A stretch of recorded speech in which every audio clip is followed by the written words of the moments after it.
মুর্শিদাবাদ থেকে আগত নামহট্ট ভক্তবৃন্দ,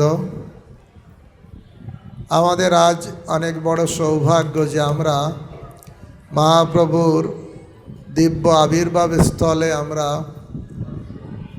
আসতে পেরেছি। আপনারা জানেন সচ্চিদানন্দ ভক্তি বিনোদ ঠাকুর, ওনার খুব ফেমাস একটা গ্রন্থ বর্ণনা আছে। সচ্চিদানন্দ ভক্তি বিনোদ ঠাকুরের লেখা জৈব ধর্ম গ্রন্থে বর্ণনা আছে, এই জড় ব্রহ্মাণ্ডের ভিতরে এই পৃথিবী মণ্ডল শ্রেষ্ঠ। এই পৃথিবীতে 7টা মহাদেশ আছে, তার ভিতরে এশিয়া মহাদেশ শ্রেষ্ঠ। এশিয়া মহাদেশের ভিতরে অনেকগুলো দেশ আছে, তার ভিতরে ভারতবর্ষ শ্রেষ্ঠ। ভারতবর্ষে অনেকগুলো প্রদেশ আছে, তার ভিতরে পশ্চিম বাংলা শ্রেষ্ঠ। পশ্চিম বাংলায় অনেকগুলো জেলা আছে, তার ভিতরে মুর্শিদাবাদ না নদিয়া জেলা শ্রেষ্ঠ। পশ্চিম বাংলার ভিতরে অনেকগুলো জেলা আছে, তার ভিতরে কোন জেলা শ্রেষ্ঠ? নদিয়ার ভিতরে অনেকগুলো গ্রাম আছে, তার ভিতরে কোন গ্রাম শ্রেষ্ঠ? মায়াপুর গ্রাম। সবাই হাত জোড় করে বলুন, নবদ্বীপের মধ্যে মায়াপুর গ্রাম, যথায় জন্মিলেন শ্রী চৈতন্য ভগবান। কেন এই জায়গাটা মায়াপুরের ভিতরে, তার ভিতরে আবার এই যোগপীঠটা আরও বেশি পবিত্র। সবথেকে পৃথিবীর সবথেকে পবিত্রতম জায়গা হচ্ছে এখানে। তা আপনারা এসেছেন, আবার কি মুর্শিদাবাদে ফিরে যাবেন না এখানে থাকতে চান? এত ভালো জায়গায় এসে আবার কি ব্যাক করবেন? সংসারের জ্বালা যন্ত্রণা, ঝুট ঝামেলা, মারামারি কাটাকাটি, হিংসা দেশ আছে কি নেই? তো এত সুন্দর পবিত্র জায়গা ছেড়ে কি যাবেন না থাকবেন? হ্যাঁ, কিন্তু আমার গুরু মহারাজের আদেশ, আপনাদের থাকার ইচ্ছা, এটা খুব ভালো। কিছুদিনের জন্য আবার ফিরে যান। যাবেন কেন? এই মায়াপুরের কথা অনেকজন জানে না। জানে সবাই? আপনাদের আশেপাশে সবাই জানে? তাদেরকে জানানোর জন্য আপনাদের আবার ফিরে যেতে হবে। তাহলে কি হবে? যে আপনি তাদেরকে মায়াপুরের কথা বলবেন, হরিনামের কথা বলবেন। মহাপ্রভু কুর্ম বিপ্রকে বলেছিলেন, যারে দেখো তারে কহ কৃষ্ণ উপদেশ, আমার আজ্ঞায় গুরু হইয়া তারও এই দেশ। যাকে দেখবে তাকে কৃষ্ণের উপদেশ দেবে, মহাপ্রভুর কথা বলবে।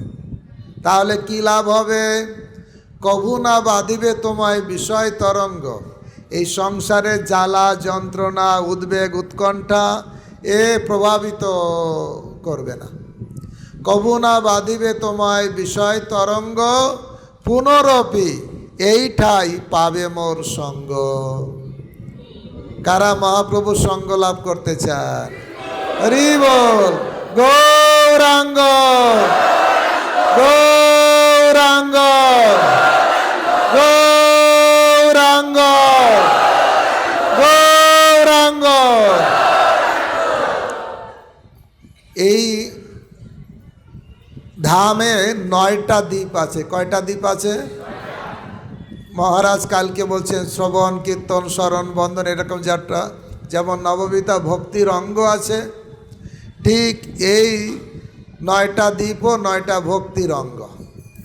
আমরা যে দ্বীপে এসেছি, বলতে পারেন আমরা কোন দ্বীপে এসেছি? অন্তর্দ্বীপ। সবার মনে আছে কালকে মহারাজ বলেছেন কোন দ্বীপে আমরা এখন আসলাম? অন্তর্দ্বীপ। এরপরে যাব পরিক্রমা যারা করে, তারপরে যায় সীমন্ত দ্বীপে, তারপরে যায় গদ্রুম দ্বীপে, তারপরে যায় মধ্য দ্বীপে, তারপরে যায় কোলদ্বীপে, তারপরে যায় ঋতুদ্বীপে, তারপরে যায় জন্মদ্বীপে, তারপরে যায় মধুদ্রুম দ্বীপে, তারপরে যায় রুদ্রদ্বীপে। কয়টা দ্বীপ হলো? 9টা। মুখস্থ হয়ে গেল? আর দু একবার বললে মুখস্থ হয়ে যাবে। অন্তর্দ্বীপ, সীমান্ত দ্বীপ, গদ্রুম দ্বীপ, মধ্যদ্বীপ, কলদ্বীপ, ঋতুদ্বীপ, জন্মদ্বীপ, মধুদ্রুম দ্বীপ আর রুদ্রদ্বীপ। ঠিক আছে? তা আমি একটা কবিতা লিখেছিলাম, তাতে 9টা দ্বীপের সংক্ষিপ্ত বলে ওই কবিতাটা পড়লে 9টা দ্বীপে কি হয়েছিল এর সার সংক্ষেপ জানা যায়। তা আমি বলছিলাম এই 9টা দ্বীপের ভিতরে যে দ্বীপে আমরা আছি সেই দ্বীপের নাম অন্তর্দ্বীপ। মহারাজ কালকে বলেছেন কেন অন্তর্দ্বীপ নাম হয়েছে, মনে আছে তো? মহাপ্রভু ব্রহ্মাকে দর্শন দিলেন, দর্শন দিয়ে মহাপ্রভু তার অন্তরের কথা ব্রহ্মাকে বলেছিলেন। কি তার অন্তরের কথা ছিল? যে আমি এই রূপে আবির্ভূত হব, অকাতরে সবাইকে কলিযুগে কৃষ্ণ প্রেম দিয়ে দেব। আমি আলাদা আলাদা যুগে আমি এসেছিলাম কি জন্য? গীতায় কি জন্য ভগবান আসেন?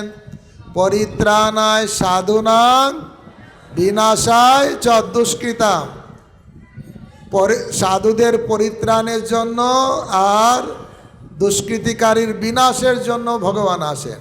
কিন্তু কলিযুগে ভগবান এসেছেন। তোমরা দুইজন এই সাইডে বসো, যারা দেখতে পাচ্ছেন আরও পিছনে চলে যাও, সবার দেখার সুযোগ করে দাও। মাতাজিরা আর একটু চেপে বসুন এই দিকে। যারা এই অ্যাঙ্গেলে আপনার পিছনের দিকে তাকান, দেখেন ওনারা আপনার অবস্ট্রাকশন। আরও এই দিকে চলে আসুন। এই হরে কৃষ্ণ কৃষ্ণ কৃষ্ণ হরে হরে, হরে রাম রাম রাম হরে হরে। তা ব্রহ্মাকে মহাপ্রভু তার অন্তরের কথা বলেছিলেন, আমি অকাতরে সবাইকে প্রেম দেব, যোগ্যতা অযোগ্যতা বিচার করব না। সত্যযুগে ভগবান কাকে মেরেছিলেন? হিরণ্যকশিপুরকে মেরেছিলেন। ত্রেতা যুগে ভগবান কাকে মেরেছিলেন? রাবণকে মেরেছিলেন। দ্বাপর যুগে ভগবান কাকে মেরেছিলেন? কংস। শুধু কংস, ছোটবেলা থেকে 6 দিন বয়স থেকে মারতে শুরু করেছে। পুতনা, অগাসুর, বকাসুর, অস্ত্র লাগেনি। কারো স্তন দুগ্ধ পান করে কাউকে একটু লাথি মেরে, কাউকে গলা টিপে মেরে দিয়েছে, বড় বড় অসুরকে। তাই কিন্তু কলিযুগে মহাপ্রভু কাকে মারলেন? কেন? কারণ কলিযুগে বেশিরভাগ লোকই হচ্ছে অসুর। যদি মারা শুরু করবে তাহলে আমরা বেঁচে থাকব? আমরা কি অসুর না সুর? সেই জন্য মহাপ্রভু দেখলেন লোম বাঁচতে কম্বল উজাড়। একটা কম্বল থেকে যদি লোম বেছে ফেলে দেওয়া হয় তাহলে কম্বলটা আর থাকবে? এই কলিযুগে যদি অসুর মারা শুরু হবে তাহলে কেউ বেঁচে থাকবে? এই জন্য এই কলিযুগের মহাপ্রভুর মিশনটা চেঞ্জ করলেন। সবাই আমার সঙ্গে বলুন, রাম আদি অবতারে ক্রোধে নানা অস্ত্র ধরে, অসুরেরে করিল নিধন, এবে অস্ত্র না ধরিলা, প্রাণে কারো না মারিলা, হৃদয় শোধন করিল সবারে। সবার হৃদয়কে শোধন করে দিলেন। কারণ মানুষ খারাপ, দেখতে খারাপ না ভিতরটা খারাপ? ভিতরটা খারাপ। ভিতরে মানে কি? তার হৃদয়টা খারাপ, মনটা খারাপ। বলে ওই মাতাজির কাছে, ওই প্রভুর কাছে যেতে ইচ্ছে করে না। দেখতে লোক ভালো, মাতাজি বিউটি পার্লার থেকে সেজে গুজে আসে, কিন্তু কেউ যেতে চায় না। কেন যেতে চায় না? তার ভিতরে কি আছে? কাম, ক্রোধ, লোভ, হৃদয়টা খারাপ। তাই তো তা কারো আপনাদের পরিবারে কারো যদি হার্টের সমস্যা হয়, আপনি তাকে মেরে ফেলবেন? কি করবেন? দেবী শেঠির কাছে নিয়ে যাবেন, হার্ট স্পেশালিস্ট, সব থেকে ট্রিটমেন্ট করে বাঁচিয়ে রাখবেন। মহাপ্রভু সেই প্ল্যান করলেন যে মানুষ খারাপ না, মানুষের হৃদয়টা খারাপ, আর হৃদয়টাকে ক্লিন করার জন্য এনেছি ঔষধি মায়া নাসিবার লাগি, হরিনাম মহামন্ত্র লহ তুমি মাগি। সেই জন্য মেডিসিন এনে সবাইকে ট্রিটমেন্ট করে দিলেন। এবে অস্ত্র না ধরিলা, প্রাণে কারো না মারিলা, হৃদয় শোধন করিল সবার। মহাপ্রভু জন্ম থেকেই, আবির্ভাব হওয়ার ক্ষণ থেকেই সবাইকে হরিনাম করালেন। কোন তিথিতে মহাপ্রভুর আবির্ভাব? গৌর পূর্ণিমা, বলুন ফাল্গুনী পূর্ণিমা, ফাল্গুন মাসের পূর্ণিমা তিথিতে নিত্যানন্দ প্রভুর আবির্ভাব। কি? হ্যাঁ, কোন শুক্লা? মাঘী শুক্লা ত্রয়োদশী। শুধু নিত্যানন্দ ত্রয়োদশী বললে হবে না, ত্রয়োদশী তো অনেকগুলো আছে, 12 মাসে 24টা ত্রয়োদশী। কোন মাসের কোন ত্রয়োদশী সেটা বলতে হবে। মাঘী দুটো পক্ষ আছে, কৃষ্ণপক্ষ আর শুক্লপক্ষ। মাঘী শুক্লা ত্রয়োদশী আর ফাল্গুনী পূর্ণিমা। এই মহাপ্রভু নিত্যানন্দ প্রভুর আবির্ভাব চৈতন্য ভাগবতে বর্ণনা করা আছে। এই আবির্ভাব তিথি যে পালন করবে সে তাড়াতাড়ি কৃষ্ণ প্রেম পেয়ে যাবে। আপনারা সবাই গৌর পূর্ণিমা পালন করেন তো? নিত্যানন্দ ত্রয়োদশী তাহলে কৃষ্ণ প্রেম হয়ে যাবে। যেদিন ফাল্গুনী পূর্ণিমা মহাপ্রভু আবির্ভূত হবেন এই জায়গায়, তখন পূর্ণিমা তিথিতে চাঁদ ছোট থাকে না বড় থাকে? পুরো থাকে। চাঁদ ভাবলেন আজ তো আমার উদয় হওয়ার কথা পূর্ণিমা তিথি, কিন্তু চাঁদ মনে মনে ভাবলেন আজকে আর এক চাঁদের উদয় হবে। আমি যে চাঁদ উদয় হব তা না, আর একটা চাঁদের উদয় হবে। কোন চাঁদ? গৌরচন্দ্র। গৌরচন্দ্রের উদয় হবে। চাঁদ জানতে পারল, তা বলল, ভাবলো মনে মনে আমাকে তো সবাই দেখতে চায়, কিন্তু তবু আমার মুখে কি কয় কলঙ্ক আছে, আছে কি নেই? চাঁদের গায়ে স্পট আছে কি না? চাঁদ মাঝে মাঝে ভুলভাল কিছু করেছে, ওর কলঙ্ক আছে, আছে কি নেই? তা চাঁদ মনে করেছে আমি চাঁদ উদয় হব, আমার মুখে তো কলঙ্ক আছে। কবিরা গান গায়, কলঙ্ক আছে বলে চাঁদ দেখে না কে, কোকিলা কালো বলে গান শোনে না কে। কোকিল কালো হলেও তার গান খুব মিষ্ট। চাঁদে কলঙ্ক থাকলেও লোকেরা চাঁদ দেখে। কিন্তু চাঁদ মনে করলেন আমার এই কলঙ্কযুক্ত মুখ কি করে দেখাবো আর এক চাঁদের কাছে, যে হচ্ছে গৌরচন্দ্র। গৌরচন্দ্রে কোনো কলঙ্ক আছে না, গৌরচন্দ্রে কোনো কলঙ্ক নেই। এই জন্য কবিরাজ গোস্বামী তার লেখনীতে লিখছেন, আজকে চৈতন্য চরিতামৃতেও যখন পাঠ হবে আমরা ওইটাই মনে হয় আলোচনা হবে। তা সেই 13 অধ্যায় চলছে, তা সেখানে কবিরাজ গোস্বামী শ্লোক দিয়েছেন। কি শ্লোক দিয়েছেন আমার সঙ্গে সবাই বলুন? অকলঙ্ক গৌরচন্দ্র দিলা দর্শন, সকলঙ্ক চাঁদের আর কিবা প্রয়োজন। আমার মুখে কলঙ্ক আছে, আমার কি দরকার? আজকে তো অকলঙ্ক গৌরচন্দ্র দর্শন দেবে। সেই জন্য চাঁদ লজ্জা পেল, ফলস্বরূপ রাহু তাকে গ্রাস করল। কে গ্রাস করল? রাহু গ্রাস করল। হয়ে গেল কি? চন্দ্রগ্রহণ। মহাপ্রভুর আবির্ভাবে 3 গ্রহণ হলো। এক হলো চন্দ্রগ্রহণ, আর মহাপ্রভুর জন্মগ্রহণ আর সারা নবদ্বীপবাসীর নাম গ্রহণ। এর আগে কেউ এত হরিনাম করতো না নবদ্বীপে। আমরা পড়ছিলাম চৈতন্য চরিতামৃতে, সবাই আগে আগে আবির্ভূত হয়েছেন। মাধবেন্দ্র পুরী, অদ্বৈত আচার্য, সচিমাতা, জগন্নাথ মিশ্র, উপেন্দ্র মিশ্র। আর এই নবদ্বীপে এই যে অদ্বৈত আচার্যের ঘর ছিল, শিবাস ঠাকুরের ঘর পাশে, তার পাশে অদ্বৈত আচার্যের ঘর। নবদ্বীপে যারা কয়েকজন ভক্ত ছিল, তারা যেতেন এই অদ্বৈত আচার্যের কাছে প্রতিদিন ভাগবত শুনতে। কি শুনতে? মানে আমাদের শোনা উচিত কি উচিত না? স্বয়ং শ্রীবাস ঠাকুর, নারদ মুনি, অন্যান্য মহান ভক্ত প্রতিদিন শুনতে যেতেন। কার কাছে? অদ্বৈত আচার্যের কাছে। মহাপ্রভু প্রতিদিন শুনতে যেতেন কার কাছে? গদাধরের কাছে। মায়াপুরে না পুরীতে? পুরী ধামে। টোটা গোপীনাথ যেখানে আছে, গদাধর ওখানে থাকতেন, মহাপ্রভু থাকতেন গম্ভীরায়। প্রতিদিন আসতেন শুনতে। কার কাছে? গদাধরের কাছে।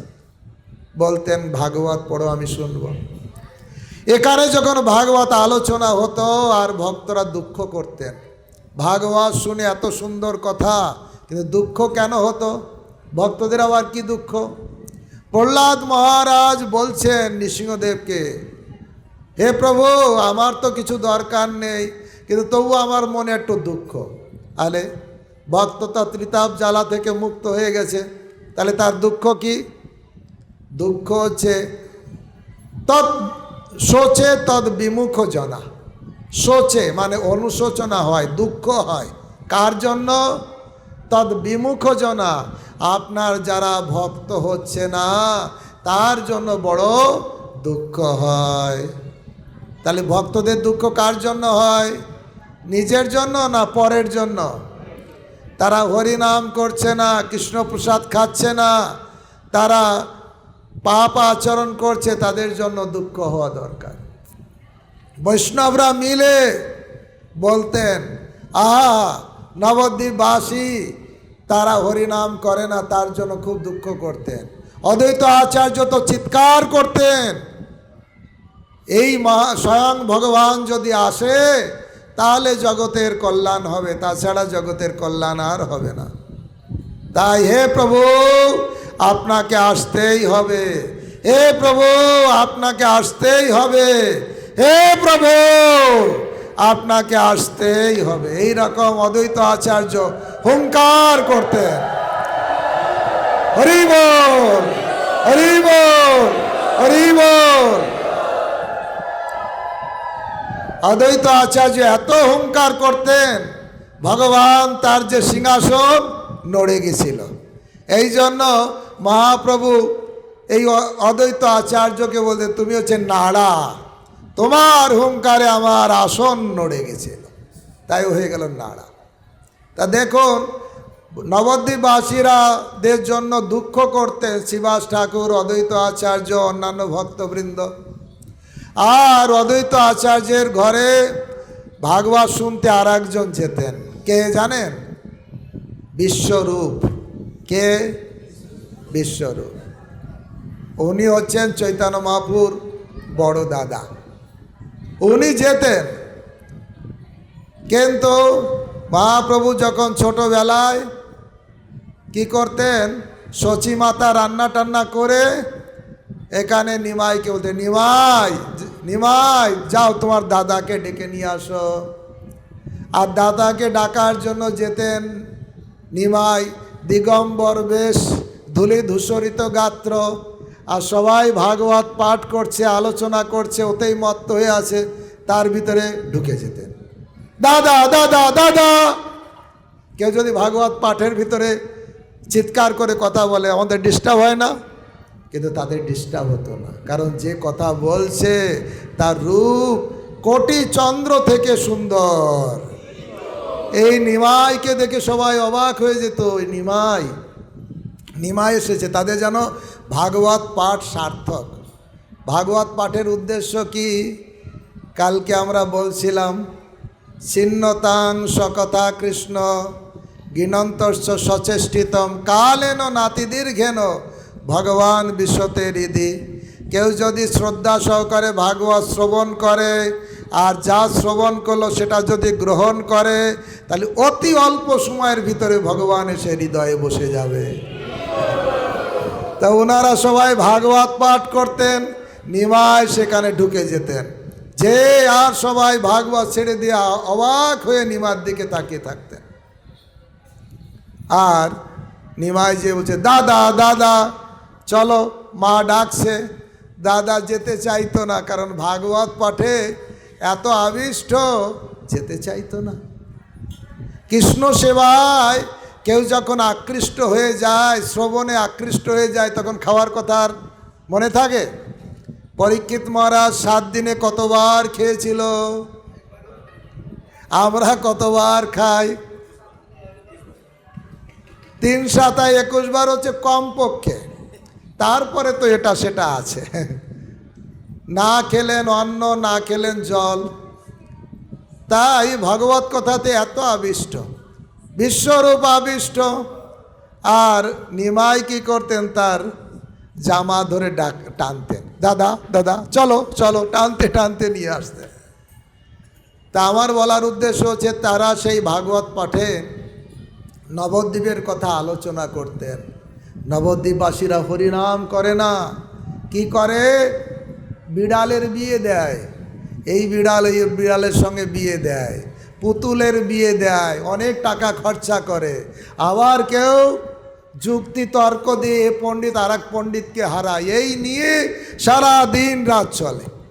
কেউ ভগবানের নাম করে না। কিন্তু যেদিন মহাপ্রভু আসলেন, চন্দ্রগ্রহণ হলো, আর সবার ভিতরে এমন একটা ভাব হলো, যে যেখানে কেউ গঙ্গায় যাচ্ছে সেখানে হরিবোল হরিবোল, গোবিন্দ মাধব মধুসূদন।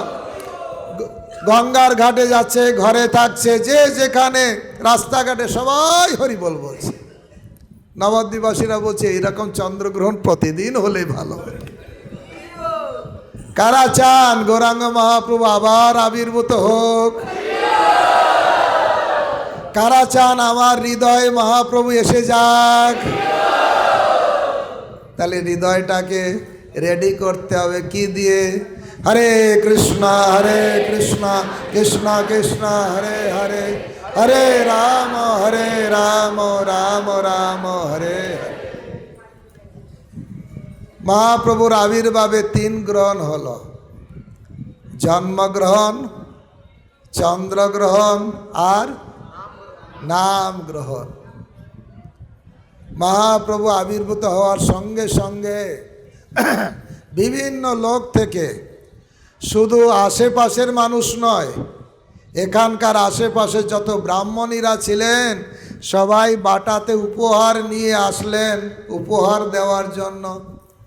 শুধু এখানকার ব্রাহ্মণীরা না, স্বর্গলোক থেকে, ব্রহ্মলোক থেকে, শিবলোক থেকে নারীগণ, তারাও বাটায় করে বিভিন্ন উপহার নিয়ে আসলেন মানুষের রূপ ধারণ করে। সবাই তো চিনে যাবে, তাই চৈতন্য চরিতামৃতে বর্ণনা আছে, সবাই বাটায় করে মানুষের রূপ ধারণ করে সবাই উপহার দিতে আসলো। সৌভাগ্য যে আজ ভগবানের দর্শন পাব। মালিনী দেবী আসলেন শ্রীবাস ঠাকুরের স্ত্রী উপহার নিয়ে। শান্তিপুরে 2 জন ছিলেন। শান্তিপুরে তো অদ্বৈত আচার্য, কিন্তু ওনার সঙ্গে আর একজন থাকতেন, জানেন কে? হরিদাস ঠাকুর। কে? হরিদাস ঠাকুর। যখনই এই নবদ্বীপে মায়াপুরে মহাপ্রভুর আবির্ভাব হয়েছে, সবাই তখন নাচতে শুরু করে। 2 জন, অদ্বৈত আচার্য আর শ্রীবাস ঠাকুর, হাত তুলে নাচতে, হরি বল হরি বল হরি বল। কেন নাচে কেহ নাহি জানে, চৈতন্য চরিতামৃতের ভাষা। কেন যে নাচছে, হঠাৎ করে 2 জন, অদ্বৈত আচার্য তো বৃদ্ধ ছিলেন, বৃদ্ধ লোক সাধারণত নাচে না, ইয়ংরাই নাচে। আর আমাদের এখানে দুর্গা পুজোয় নাচে, মদের বোতল নিয়ে নাচে। কিন্তু বুড়ো বুড়িরাও নাচে, কৃষ্ণ প্রেমে নাচে, হরি বল। দেখবেন কৃষ্ণ যেদিন আবির্ভূত হয়েছে, নন্দ কি আনন্দ ভাই জয় কানাইয়া নাল কি, হাতি দিনু ঘোড়া দিনু আর দিনু পালকি। ওই কীর্তনে লেখা আছে বুড়ো বুড়ি নাচছে, মথুরা বুড়ি, হ্যাঁ সেও নাচছে হাতে নিয়ে নড়ি। সে এমনি হাঁটতে পারে না, সে লাঠি ভর করে হাঁটে, সেও নাচছে।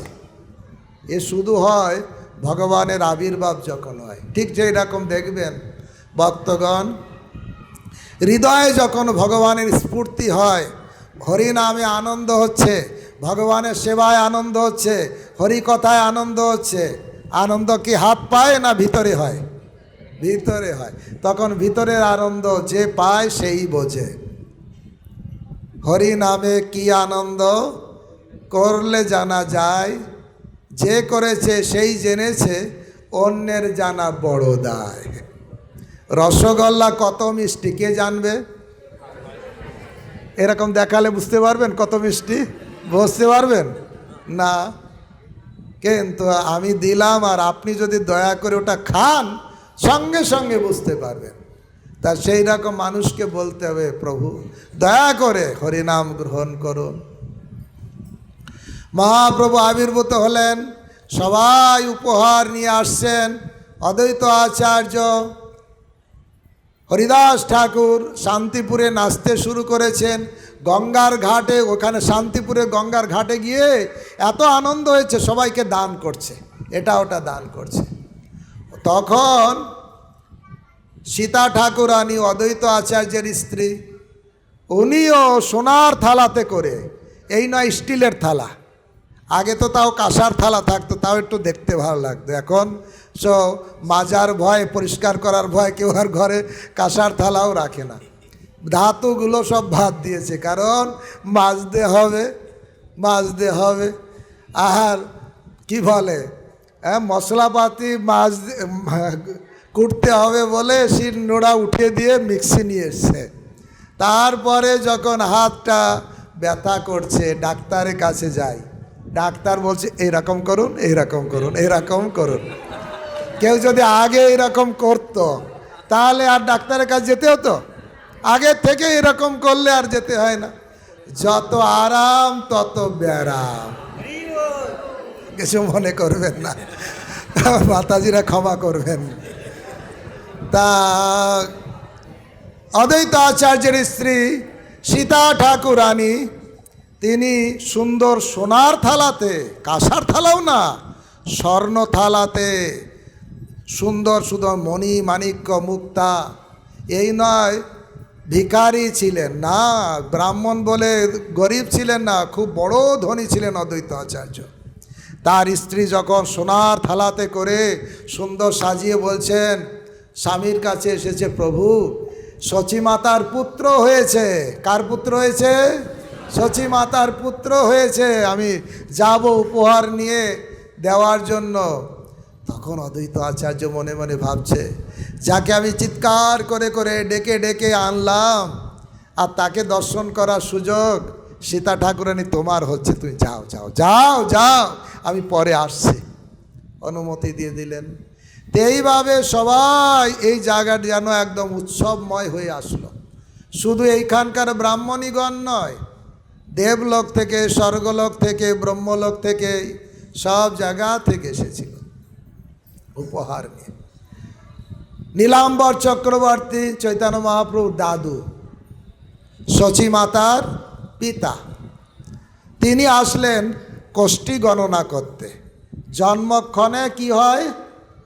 কোষ্ঠী গণনা হয়। আপনাদের হয়? হয়, কিন্তু ঠিক হয়? জন্মই ঠিক থাকে না অনেক সময়। বাবা মার ইচ্ছাতেই জন্ম নিয়েছে, তাহলে কোষ্ঠী গণনাতে কি হবে?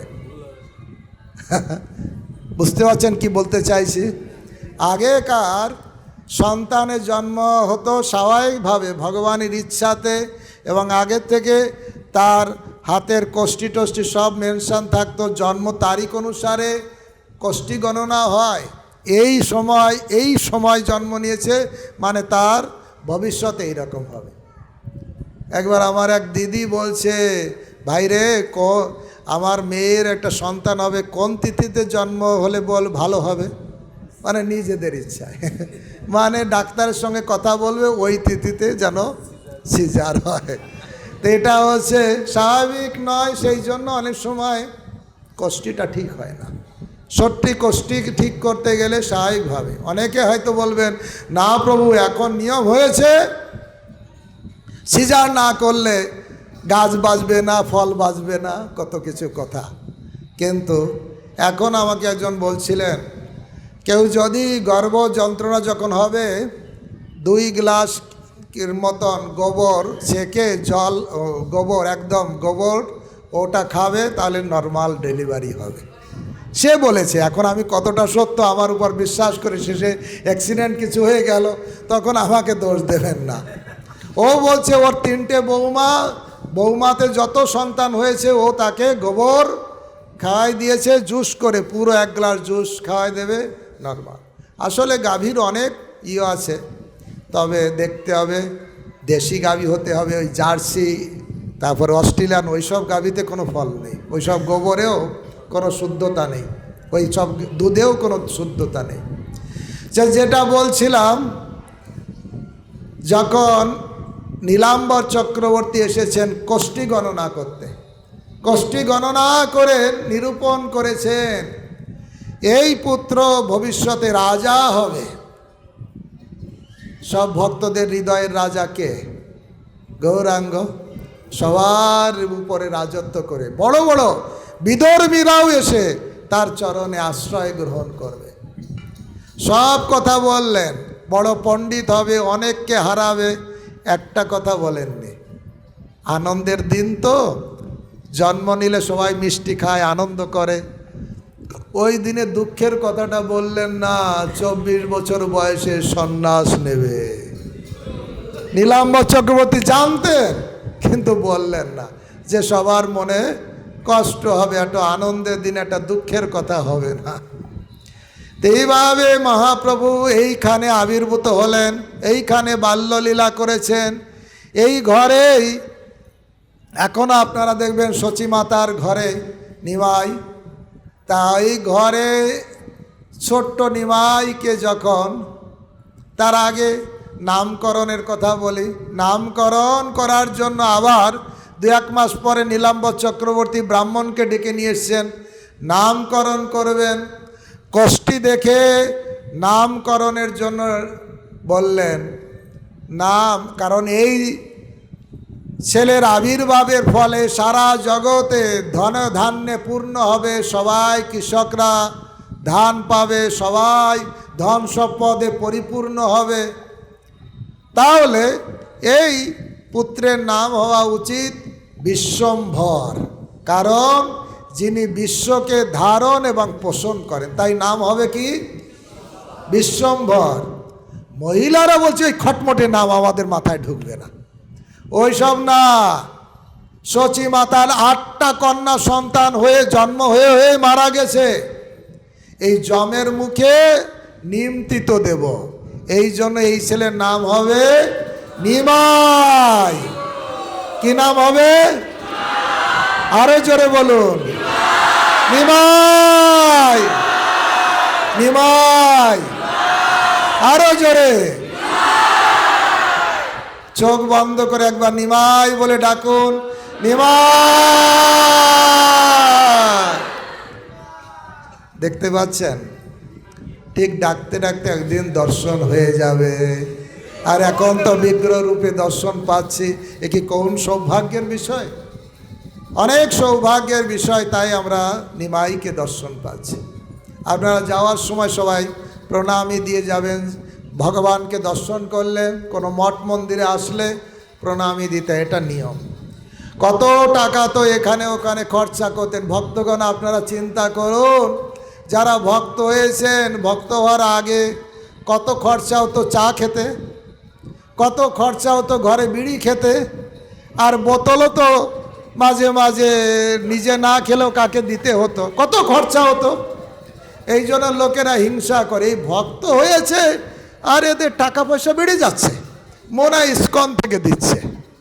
আরে ইস্কন থেকে না, একটা ভক্ত সে বেকার যে খরচা করত সেই খরচাটাই বন্ধ করে দিয়েছে, তাই কোনো অভাব থাকছে না।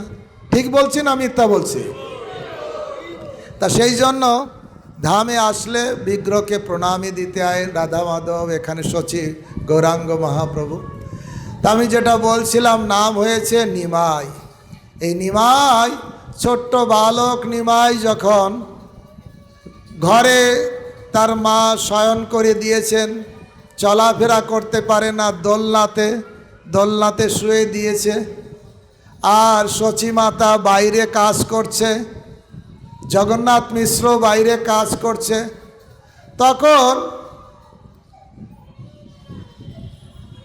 এইখানে মা ডাকছে, এইদিকে বাচ্চার মা, হরে কৃষ্ণ, যার নিমাই কান্না করছে, হরে কৃষ্ণ কৃষ্ণ কৃষ্ণ হরে হরে, হরে রাম রাম রাম হরে। দোলনাতে ছোট বাচ্চাকে যখন নিমাইকে শয়ন করে দেওয়া হয়েছে, তখন নিমাই মনে মনে ভাবছে, আমি জগতে এসেছি সবাই আমাকে নিয়ে আনন্দ করবে, আর আমাকে ঘরে শয়ন করে দিয়ে নিজেরাই কাজকর্মে আনন্দ পাচ্ছে। বলুন তো ভক্তগণ, আমাদের আনন্দটা কাকে নিয়ে করা উচিত? ভগবানকে। ভগবানের নাম, রূপ, গুণ, লীলা, পরিকর, এতেই আসল আনন্দ। আত্মনিবেদন তুয়া পদে করি, হইনু পরম সুখী। আমার দুঃখ দূরে গেল, চিন্তা না রহিল, চৌদিকে আনন্দ দেখি। চারিদিকে আনন্দ কখন দেখা যাবে? ভগবানকে বাদ দিয়ে? একটা ঘরে লাইট জ্বালাবেন না, আলো পাবেন? তা লাইটকে কৃষ্ণ সূর্য সম, মায়া হয় অন্ধকার, যাহা কৃষ্ণ তাহা নাই মায়ার অধিকার। যেদিন গৃহে ভজন দেখি, গৃহেতে গোলক ভাই। যেদিন দেখি গৃহে সবাই মিলে হরি ভজন হচ্ছে, সেই দিন মনে হয় গৃহে যেন গোলক বৃন্দাবন এসে বিরাজ করছে, তাই কি না? আনন্দটা কাকে নিয়ে? ভগবানকে নিয়ে। মহাপ্রভু ভাবছেন আমাকে নিয়ে আনন্দ পাওয়ার কথা, আমাকে বাদ দিয়ে নিজেরাই কাজকর্মে আনন্দ পাচ্ছে। তখন ছোট্ট বালক নিমাই, তখন প্রায় 3 মাস ব্যাবর বয়স, তখন হাঁটা চলা করতে পারে না। কিন্তু ভগবান হাঁটা চলা না করতে পারলেও কোন কাজ বাদ থাকে? 6 দিনে পুতনাকে মারতে পারে, তাহলে পারে কি পারে না? তাহলে 3 মাসের বয়সেও বাহ্যিকভাবে হাঁটা চলা পারে না, কিন্তু ওই দোলনা থেকে উঠেছে। উঠে বাইরে গিয়ে, বাইরে না ভিতরে যা যা ছিল, দুধ, দধি, মাখন, চাল, ডাল সব মাটির পাত্রেতে ছিল, ধাম ধাম ধাম করে সব ভেঙে দিচ্ছে। কারণ কি? সবাইকে টেনে আনবে নিজের কাছে। আমাকে রেখে আলাদা কাজ, আমার সেবা করা সবসময় আসল কাজ।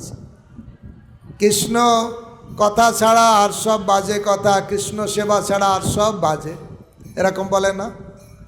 তাই নিমাই কি করেছেন? ধমধম করে সব পাত্র সব ভেঙে দিয়েছে। জগন্নাথ মিশ্র শুনতে পাচ্ছে, ধ্রম ধ্রম আওয়াজ হচ্ছে, দৌড়ে ছুটে আসছে, সচিমাতা ছুটে আসছে। যখন পিতা মাতার পায়ের আওয়াজের দপ দপ সময় ওই শব্দ শুনতে পেরেছে, নিমাই আবার দোলনাতে যে চুপ করে শুয়ে আছে, যেন কিছুই জানে না। আর ছুটে এসে দেখছে সারা ঘরে মাটির পাত্র সব ভাঙা চোরা, দুধ দধি এখানে ওখানে ফেলানো। তখন দুইজন বলছে, নিশ্চয়ই কোনো অপদেবতা, কোনো ভূত প্রেত এসেছিল আমাদের নিমাইকে অনিষ্ট করতে, কিছু করতে পারলো না, সেই জন্যই সব ভেঙে দিয়েছে। তাড়াতাড়ি নিমাইকে ধরে একদম কোলে তুলে নিয়েছে। নিমাই তো ওইটাই চায়। ভগবান কি চায়? আমরা সবসময় তার সেবাতে থাকি না সংসার সেবাতে থাকি? ভগবান কি চায়? আমরা যেন সবসময় ভগবানের সেবাতে থাকি। বসিয়া শুইয়া তোমার চরণ চিন্তিব সতত আমি, নাচিতে নাচিতে নিকটে যাইব, যখন ডাকিবে তুমি, যখন তুমি ডাকবে, তোমার সেবার দরকার হবে, আমি নাচতে নাচতে তোমার কাছে যাব। এটাই হচ্ছে। একদিন নিমাই কেবল হামাগুড়ি দিচ্ছে, হামাগুড়ি দিয়ে এই উঠানে ঘোরাঘুরি করছে। অনন্ত শেষ নাগ ভগবান ভাবলেন যে আমি একটু সেবা করে আসি মহাপ্রভুর। বিরাট সর্পরূপ ধারণ করে ঘোরাঘুরি করছেন। বিরাট সাপ দেখার সঙ্গে সঙ্গে নিমাই খপ করে সাপটাকে ধরেছে। অত বড় সাপ, আর সাপটা দৌড়ে গেল না, সাপটা কুণ্ডলি পাকিয়ে চুপ করে আছে। মহাপ্রভু সেবার জন্য তো এসেছে। আর মহাপ্রভু সাপের গা দেখবেন কি ঠান্ডা, গরমের সময় কি করেছে, সেই গায়ের উপরে শুয়ে পড়েছে। আর সচিমাতা, জগন্নাথ মিশ্র, আশেপাশে যারা ছিল দৌড়াতে দৌড়াতে এসেছে। সবাই গরুর গরুর গরুর বলছে। সাপের ভয় পেলে সবাই গরুর গরুর বলে। সবাই ভাবছে কি হবে নিমাইয়ের, কি হবে, খুব ব্যাকুল হয়ে আছে। দেখবেন ভক্তগণ, যে যাকে ভালোবাসে তার বিপদের কথা খুব চিন্তা করে। বাইরে গেল, কিছু হলো না তো, 10 মিনিট আসতে দেরি হয়েছে, দুশ্চিন্তা আসে কি না? কার জন্য চিন্তা আসে? যে যাকে বেশি ভালোবাসে তার জন্য এরকম দুশ্চিন্তা আসে। নিমাইয়ের এরকম বিপদ মনে করে সবাই গরুর গরুর গরুর বলছেন। অনন্তদেব ভগবান ভাবছেন ভক্তরা ভয় পাচ্ছে, তখন উনি কী করলেন, নিমাইকে ছেড়ে দিয়ে আবার যাত্রা শুরু করলেন। নিমাই দেখছে চলে যাচ্ছে, আবার ধরতে গেছে, তার মাঝে খপ করে জগন্নাথ মিশ্র নিমাইকে ধরে কোলে তুলে নিয়েছে। হরি বল। বৃন্দাবন দাস ঠাকুর এই লীলা চৈতন্য ভাগবতে বলেছেন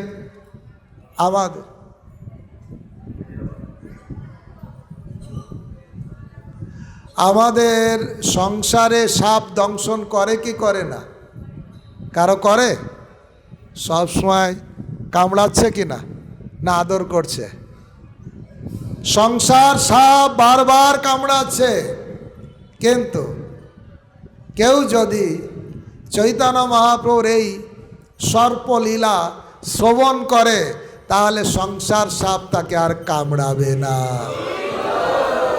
বৃন্দাবন দাস ঠাকুর বলছেন, কেউ যদি মনোযোগ দিয়ে শোনে, আর শোনার সময় যদি বকর বকর মাতাজিদের যে স্বভাব করে, তাহলে তো আর সব সাপ আরও বেশি কামড়াবে। কামড়াবে না? কামড়াবে কি না? হরে কৃষ্ণ। একদিন নিমাই তখন হাঁটতে শিখেছে। বলবো না বাদ দিয়ে দেব? কারণ প্রসাদ তো এখন হবে না, 9টার আগে হবে না, আর এখান থেকে গেলে শুধু এই ঘোরাঘুরি হবে। তা আরেকটু বলবো নাকি? তা নিমাই যখন হাঁটতে শিখেছে, গুটি গুটি পায়ে এখানে হাঁটে সেখানে যায়। এবার জগন্নাথ মিশ্র বলছে, নিমাই নিমাই আমার পুঁথিখানা এনে দাও। পুঁথিখানা জানেন তো? বইটা, যা আমরা বই পুঁথি এনে পড়ার বইটা, পুঁথিখানা এনে দাও। নিমাই এবার গেছে, ঘরের ভিতরে যখনই ঢুকেছে ঝুন ঝুন ঝুন ঝুন আওয়াজ হচ্ছে। জগন্নাথ মিশ্র ভাবছে, আরে আমার নিমার পায়ে তো আমি ঘুঙুর বেঁধে দেয়নি, কিছু বাঁধেনি, কি করে আওয়াজ হচ্ছে? দেখছে আওয়াজ হচ্ছে, শুনছে। তারপরে পুঁথিটা নিয়ে যখন বাইরে বের হয়ে এসছে, জগন্নাথ মিশ্রকে দিয়েছেন। জগন্নাথ মিশ্র ওটা পড়েছেন। পড়ে ওই পুঁথিটা যখন জগন্নাথ মিশ্র নিজে রাখতে গেছেন, দেখছে সারা ঘরে গোপালের চরণ চিহ্ন। হরি বল। নিমাই হাঁটা চলা করেছে, আর পুরো কৃষ্ণের বাল গোপালের চরণ চিহ্ন পুরো ঘরে।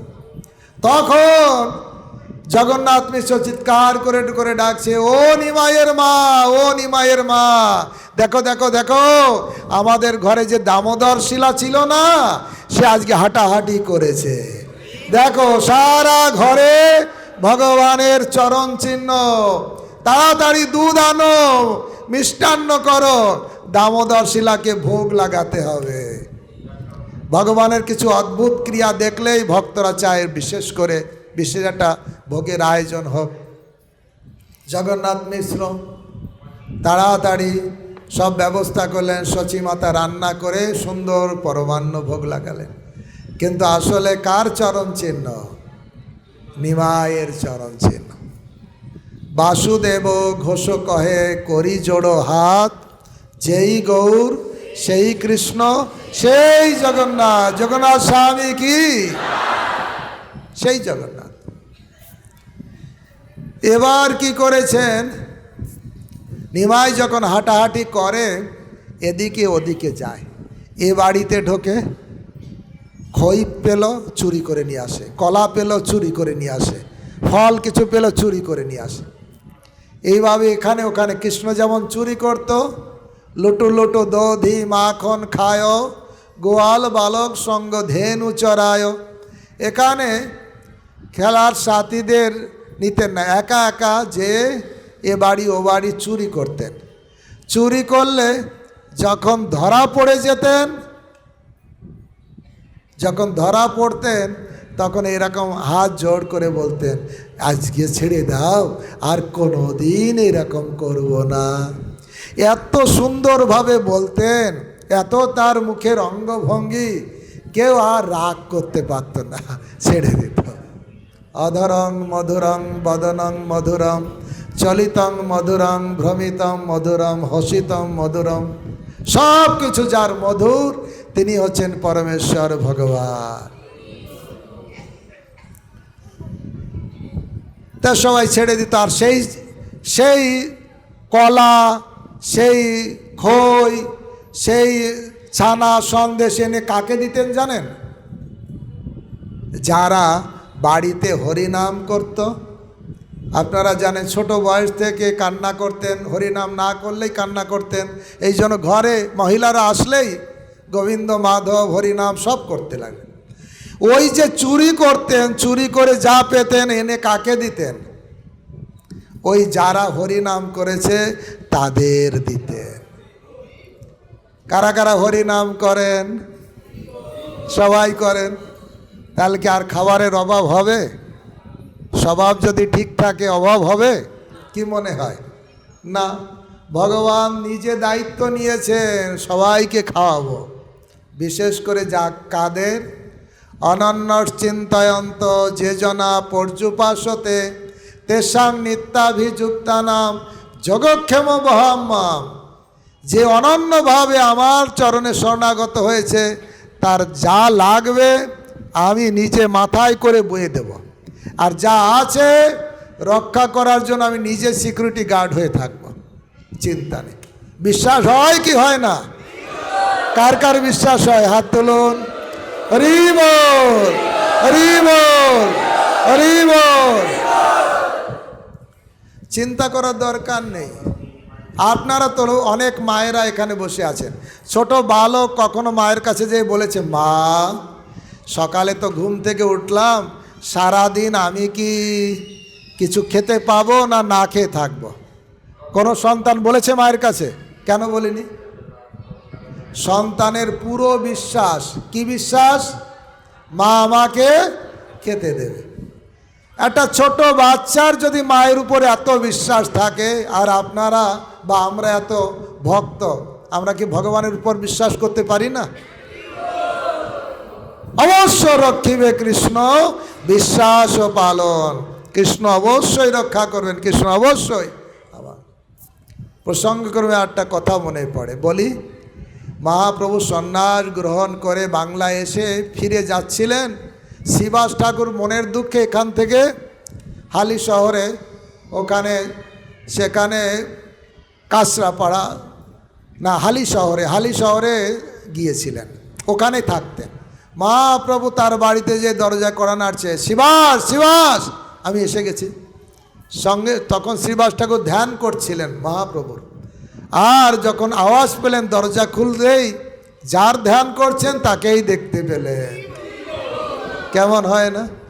আপনারা কখনো নাম করছেন, ভগবানের কথা চিন্তা করছেন, আর হঠাৎ যদি ভগবানের সামনে দাঁড়িয়ে যায় কেমন হবে? কারা কারা চান এইরকম? হরি বল। আশা তো করতে হবে, তারপরে তো ভরসা দেবে সে।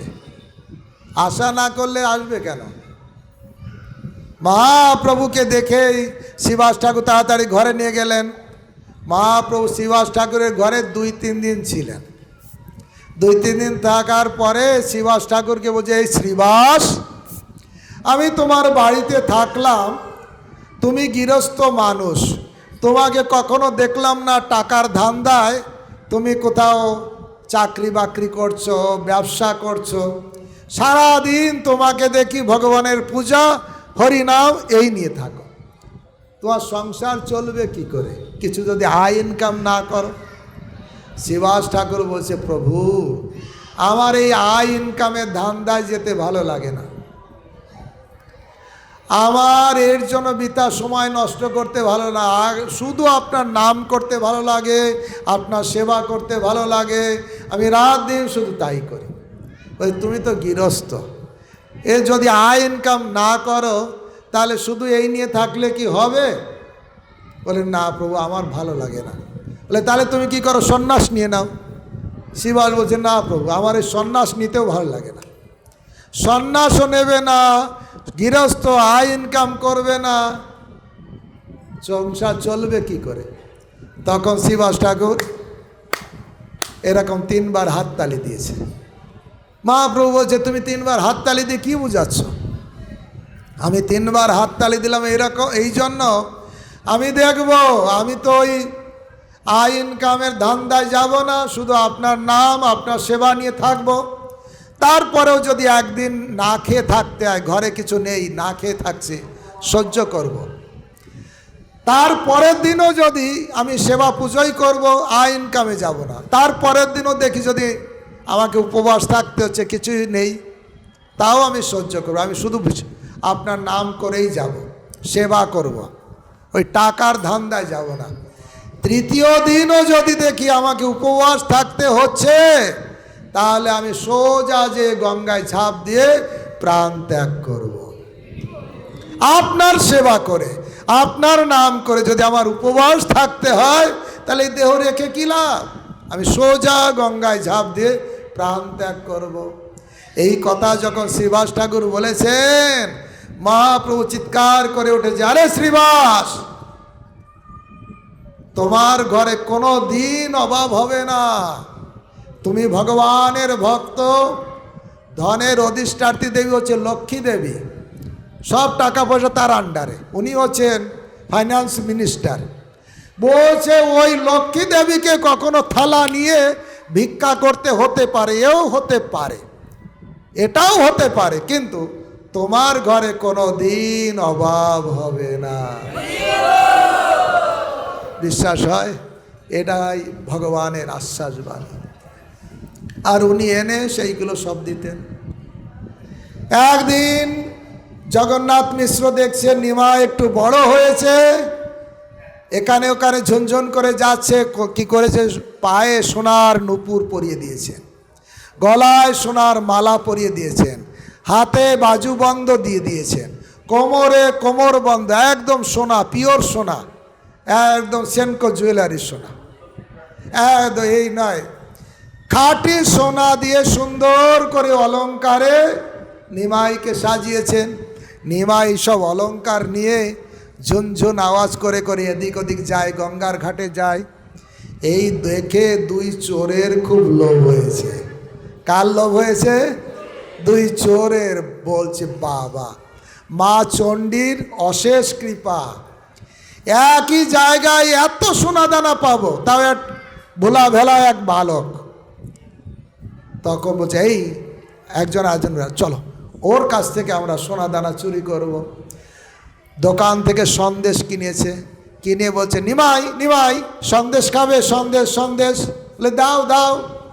সন্দেশ নিয়েছে, নিমাই খাচ্ছে। চোর 2 জন বলছেন, আরও সন্দেশ চাও? বলে, হ্যাঁ আরও চাই, চলো আমাদের সঙ্গে আরও সন্দেশ দেবো। বলে, চলো। পট করে চোর কি করেছে, কাঁধে তুলে নিয়েছে, ভাবছে এখানে সোনাদানা খুলে নিলে লোকেরা দেখবে, ঘরে নিয়ে যাব, সন্দেশ খাওয়ানোর নাম করে ঘরে নিয়ে সোনাদানা সব খুলে নেব, মা চণ্ডীর কৃপায় আর কোনোদিন অভাব হবে না। কাঁধে তুলে নিয়েছে আর যাচ্ছে, একজন যাচ্ছে পিছনে আর একজন, দুইজন মন কলা খাচ্ছে। একজন বলছে আমি এর গলার মালাটা নেব, আর একজন বলছে আমি ওর পায়ের নুপুরটা নেব, একজন বলছে আমি হাতের বাজুবন্ধটা নেব, একজন বলছে না আমি ওর কোমর বন্ধনটা নেব। এরকম মন কলা খাচ্ছে আর যাচ্ছে। কিন্তু বৃন্দাবন দাস ঠাকুর বলছেন চোর হলেও মহাভাগ্যবান। ওই দুইজন চোর আমাদের থেকে ভাগ্যবান নাই কি? কেন ভাগ্যবান? ও তো চোর। চোর হলেও বৃন্দাবন দাস মহাভাগ্যবান। যাকে আমরা দর্শন করতে পারছি না তাকে কাঁধে নিয়েছে, তাকে স্পর্শ করেছে, কত জন্মের সৌভাগ্য। আসলে ওই রকম চোর হওয়াও কপালে জুটবে কিনা ঠিক নেই। আসলে ভগবানের লীলাতে অনেকে আসে। আমরা যেমন শিশুপালের কথা শুনছিলাম, প্রভুপাদ বলছেন অনেক মোটাসোটা লোক স্কুলে ফার্স্ট বয়, ক্লাসের ফার্স্ট বয়, কিন্তু যখন নাটক হবে তখন ও দেখতে সুন্দর মোটা, ওকে অসুরের পাঠ দেওয়া হয়েছে। আসলে ও কি অসুর না, ও ফার্স্ট বয়, ভালো ছেলে, কিন্তু ওর দেখতে শুনতে মোটা সোটা, তাই নাটকের জন্য ওকে ওই পাঠ দেওয়া হয়েছে। ঠিক সেই রকম এ যারা চোর অসুর ভগবানের সঙ্গে যুদ্ধ করে সাধারণ কেউ নয়, তারা মহাভাগ্যবান। কুরুক্ষেত্রের যুদ্ধে যারা যত সৈনিক কৃষ্ণকে দেখে মৃত্যুবরণ করেছে তারা ঊর্ধ্বগতি প্রাপ্ত হয়েছে। তাহলে এই চোর মহাভাগ্যবান, কাঁধে চড়িয়েছে আর নিমাইকে সারা নবদ্বীপে ঘুরঘুর ঘুরঘুর করে ঘুরাচ্ছে। যখন ঘুরাচ্ছে অন্যরা ভাবছে মনে হয় যার ছেলে তার বাড়িতে নিয়ে যাচ্ছেন, কিন্তু মহাপ্রভু ইচ্ছা হয়েছে একটু কাঁধে চড়ব, এই জন্য যোগ মায়া দিয়ে তার আচ্ছন্ন করে দিয়েছে। ঘুরঘুর ঘুরঘুর করে নিজের বাড়ি আর খুঁজে পাচ্ছে না, সারা নবদ্বীপে ঘুরছে। আর এদিকে শচী মাতা নিমাই নিমাই বলে চিৎকার করছেন। জগন্নাথ মিশ্র বলছে কোথায় নিমাই? গঙ্গার ঘাটে যাচ্ছে, এখানে যাচ্ছে, চিৎকার করছে। মহাপ্রভু কি করলেন? নিমাই কি করলেন? যোগমায়ার প্রভাবে এই দূর চোরকে ঘুরাতে ঘুরাতে নিজের বাড়িতে নিয়ে আসলেন। আর নিজের বাড়িতে যখন এসেছেন চোর ভাবছে আমার বাড়ি এসে গেছে, এই তো আমার, এই তো রান্নাঘর, এই তো সেই তাল গাছ, এই তো সেই বট গাছ, এ তো আমার বাড়ি। নিমাইকে বলছে নিমাই নামো নামো, বলছে হয় হয় নামাও নামাও। তো নিমাইকে যখনই নামিয়ে গিয়ে দিয়েছে তখনই চোখের উপরে মায়ার পর্দাটা সরে গেছে। এবার দেখতে পাচ্ছে এই জগন্নাথ মিশ্রের বাড়ি। ওই তো জগন্নাথ মিশ্র নিমাই নিমাই চিৎকার করে আসছে, ওই তো শচী মাতা নিমাই নিমাই বলে আসছে। আর দুই চোর রেখে দিয়ে ছুট। আর জগন্নাথ মিশ্র দৌড়ে এসে নিমাই নিমাই বলে একদম কোলে তুলে নিয়েছে। নিমাই নিমাই নিমাই। জগন্নাথ মিশ্র বলছে বাবা নিমাই তুই কোথায় ছিলে? বলছে আমি তো খেলতে খেলতে গঙ্গার পাড়ে গিয়েছিলাম, তারপরে আমি রাস্তা খুঁজে পাচ্ছিলাম না, একজন ব্যক্তি আমাকে কাঁধে করে আমার ঘরে পৌঁছে দিল। দেখুন কোনো কমপ্লেন না।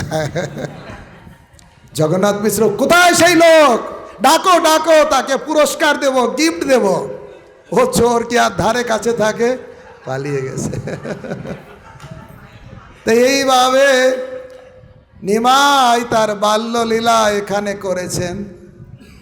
আর একটা লীলা বলি, সেই লীলা তিনি যখন ছোট ছিলেন দেখবেন বাড়িতেও ভক্ত ঘরের ছেলে হলেও একটু কুকুরের বাচ্চাকে ধরবে, ধরে কি ধরে না? ওরা তো অত বোঝে না। নিমাই কি করেছেন, একদিন ধরবে তো ধরবে, মোটা সোটা এক কুকুরের বাচ্চাকে আপাজা করে ধরেছে। ওর বাচ্চার গাটা নরম থাকে আর বাচ্চাকে ধরতে বাচ্চারা খুব ভালোবাসে। কুকুরের বাচ্চা একদম বুকে করে নিয়ে ঘরে চলে এসছে। আর সচিমাতা বলছে ছাড় ছাড় ছাড়, কুকুরের বাচ্চা টাচ করতে নেই। না না না না, আমি কুকুরের বাচ্চার সঙ্গে খেলবো। তখন বলছে না না ছাড়, আর ছাড়ে, কার কথা কে শোনে, কুকুরের বাচ্চা পেয়েছে।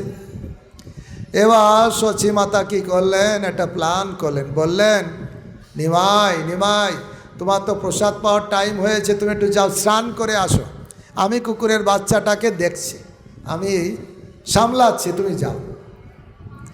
নিমাই মায়ের কাছে কুকুরের বাচ্চাটাকে রেখে চলে গেছে, আর সচিমাতা সুযোগ পেয়ে কুকুরের বাচ্চাটাকে ছেড়ে দিয়েছে। নিমাই তখন এসে বলছে আমার কুকুরের বাচ্চা কোথায়, কুকুর ছানা কোথায়? যদি না দেবে কুকুর ছানা, খাবো না এক দানা, এক দানাও খাবো না যদি কুকুর ছানা না দেবে। এরকম ছোটবেলায় এটা ওটার জন্য বাচ্চারা জেদ করে যেরকম। কিন্তু ভক্তগণ, অদ্ভুত কথা, সেই যে কুকুরের বাচ্চা না একবার মঙ্গল আরতি করেছে, না একমালা জপ করেছে, কিন্তু মহাপ্রভুর আলিঙ্গন পেয়েছে। হরি বল। কারা কারা আমরা মহাপ্রভুর স্পর্শ পেতে চাই? তাহলে কুকুরের বাচ্চা চিন্তা করুন, তাকে মহাপ্রভু এরকম বুকে জড়িয়ে ধরেছিল। তাকে সচিমাতা যখন ছেড়ে দিয়েছেন, ওই কুকুরের বাচ্চা, ছোট বাচ্চা তো মায়ের কাছে যাওয়ার কথা, মায়ের কাছে গেল না, সোজা নবদ্বীপে গিয়ে, তার তো চারটে পা, কয়টা পা? চারটে, পিছনের দুটো সামনের দুটো, পিছনের দুটো মাটিতে রেখেছে, সামনের দুটো উপরে তুলে একদম দিব্য শব্দ তরঙ্গ উচ্চারণ করছে, হরে কৃষ্ণ কৃষ্ণ কৃষ্ণ হরে হরে, হরে রাম রাম রাম হরে হরে। যখন এইরকম হরিনাম করছে, কুকুরের বাচ্চার মুখ থেকে দিব্য শব্দ তরঙ্গ হরিনাম হচ্ছে। কেন? মহাপ্রভুর স্পর্শ পেয়েছে, হৃদয়ের সমস্ত কলুষতা চলে গেছে, দিব্য জ্ঞানের উদয় হয়েছে, দিব্য ভাবের উদয় হয়েছে, আর হরিনাম করছে। সারা নবদ্বীপ থেকে সবাই ছুটে এসেছে এই নিমাই, এই ছোট কুকুরের বাচ্চাকে দেখার জন্য। কেন? তার মুখ থেকে হরিনাম হচ্ছে, সবাই ঘিরে দাঁড়িয়েছে। অদ্ভুত ব্যাপার, একদম ভগবত ধাম থেকে একটা সুন্দর রথ এসে তার সামনে দাঁড়ালো, আর কুকুরের শরীর থেকে, বাচ্চার শরীর থেকে দিব্য একটা শরীর বের হয়ে ওই রথে প্রবেশ করলো। সবাই দেখছে, রথে প্রবেশ করলো, রথ সবার সামনে ভগবত ধামে চলে গেল। কুকুর না মঙ্গল আরতি করেছে, না নিরামিষ খেয়েছে, না ভগবানের প্রসাদ খেয়েছে, কিন্তু মহাপ্রভুর কৃপা পেয়েছে। কারা কারা আমরা মহাপ্রভুর কৃপা পেতে চাই? শ্রীকৃষ্ণ চৈতন্য প্রভু দয়া কর মোরে, তোমা বিনা কে দয়ালু জগত সংসারে, পতিত পাবন হেতু তব অবতার, মসম পতিত প্রভু না পাইবে। পতিত পাবনের উদ্দেশ্যে তোমার অবতার, আর আমি হচ্ছে সব থেকে পতিত। নাকি আমি খুব ভালো? কি মনে করেন নিজেকে? খুব কোয়ালিটি আছে, যোগ্যতা আছে, তাই না? যে এরকম অহংকার করবে সে ভগবানের কৃপা পাবে না, কিন্তু যে পতিত বলে নিজেকে মনে করতে পারবে তাকে মহাপ্রভু তাড়াতাড়ি কৃপা করবে। দেখুন বর্ষাকালে জল হয়, জলটা জমা থাকে উঁচু জায়গায় না নিচু জায়গায়? নিচু জায়গায়। মহাপ্রভুর কৃপা কে পাবে? দিনের অধিক দয়া করেন ভগবান, ব্রাহ্মণ কুলীন পণ্ডিতের বড় অভিমান। তাই আমাদের এই ত্রিনাদপি শ্লোকটা আপনারা সবাই জানেন, সেই শ্লোকের ভাব অবলম্বন করে, নিজেকে ছোট মনে করে, অপরকে সম্মান দিয়ে আমাদের হরিনাম করতে হবে, আর তাহলে মহাপ্রভুর কৃপা পাব। আর মহাপ্রভুর কৃপা পেয়ে এই জন্মেই আমরা ভগবত ধামে চলে যেতে পারি। আমার গুরু মহারাজ বলেছেন, আমি চাই বারবার না, এই জন্মেই যেন আমরা ভগবত ধামে যেতে পারি।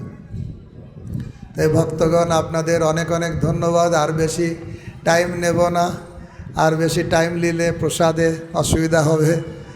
এই জন্য আপনাদের অনেক ধন্যবাদ যে আপনারা ধৈর্য ধারণ করে খুব মনোযোগ সহকারে মহাপ্রভু দিব্য লীলা শ্রবণ করলেন। গৌরাঙ্গের মধুর লীলা যার কর্ণে প্রবেশিলা কী লাভ হবে? হৃদয় নির্মল ভেল তার। নিশ্চয়ই আপনাদের হৃদয় নির্মল হয়েছে, যদিও আমি শুদ্ধ মুখে বলিনি, আমার কলুষিত মুখ, পাপময় দেহ, তবুও মহাপ্রভুর কথা আমরা যদি শ্রবণ কীর্তন করি তাহলে আমরা নিশ্চয়ই মহাপ্রভুর কৃপা পাব। হরে কৃষ্ণ কৃষ্ণ কৃষ্ণ হরে হরে, হরে রাম রাম রাম হরে। সবাইকে অনেক অনেক ধন্যবাদ। হরে কৃষ্ণ।